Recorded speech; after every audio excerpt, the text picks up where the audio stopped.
사랑이들 안녕하세요. 레드아카데미의 킥이었습니다.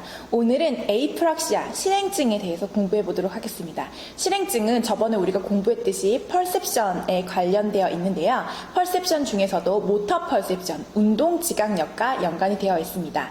운동 지각, 어떤 식으로 움직여야 하는지 이 지각 능력이 떨어지면 움직임에 대해서 어떤 계획을 세우거나 움직임을 할 수 없는 실행증이 나타나게 됩니다. 실행증의 환자들 같은 경우에는요, 근력이 떨어지거나 감각이 떨어지거나 그렇지 않습니다. 근력도 정상이고 감각도 정상이고 균형 능력도 정상입니다. 하지만 이러한 능력들을 가지고 어떤 식으로 움직임을 해야 될지 그 퍼셉션 자체의 능력이 떨어지는 것입니다. 그래서 에이프락시아, A, 없다. 그래서 실행 능력이 없다라고 해서 실행증이라고 불립니다. 실행증에는 크게 세 가지 종류가 있는데요. 첫 번째는 관념 실행증입니다. 이 관념 실행증이라고 하는 것은 말 그대로 어떤 사물의 관념이나 개념에 대해서 알지 못하고 이 개념을 어떤 식으로 사용할지를 모르는 것입니다. 예를 들어가지고 편지 봉투와 편지지를 두었다고 생각해 봅시다. 그렇다라고 한다면 우리 일반적인 사람들은 이 편지지를 편지 봉투 사이즈에 맞춰서 접고 봉투를 열어서 그 편지지를 봉투 안으로 넣어서 얌에 풀을 붙인 후에 봉투를 봉인합니다. 이렇듯이 이러한 물체나 사물을 어떤 식으로 사용하는지 개념을 알 수 있습니다. 하지만 에이프락시아, 다시 말해서 관념 실행증이 있는 환자분들 같은 경우에는 편지지와 편지 봉투를 갖다 주어도 어떤 순서대로 무엇을 먼저 해야 될지 전혀 알아차리지 못합니다. 그래서 결론적으로는 편지지를 편지 봉투 안으로 넣어서 봉인하는 것 자체를 하기 어려운 것입니다.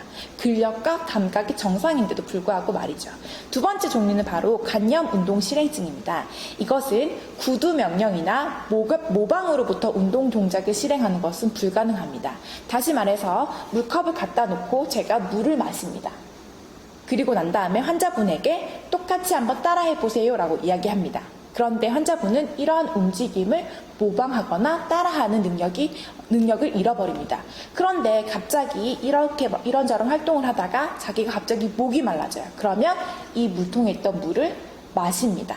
다시 말해서 자연스러운 움직임은 할 수 있지만 구두 명령이나 모방을 이용해가지고 움직임을 만들어내는 능력은 잃어버리는 것입니다.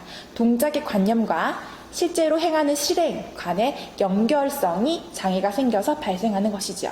세 번째는 바로 구조적 실행증입니다.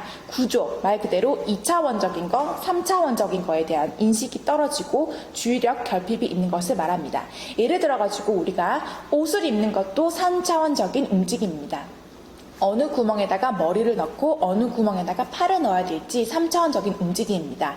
이러한 구조적 실행증이 있으신 분들은 3차원적인 움직임이 어렵기 때문에 혼자서 옷을 입는다거나 혼자 방에서 저기 문 있는 데까지 걸어 나가서 그 방을 나간다거나 이러한 3차원적인 움직임이 어려움을 가지고 있습니다. 다시 말하지만 근력과 감각 등등의 바디 스트럭처에 문제가 없는데도 말이죠.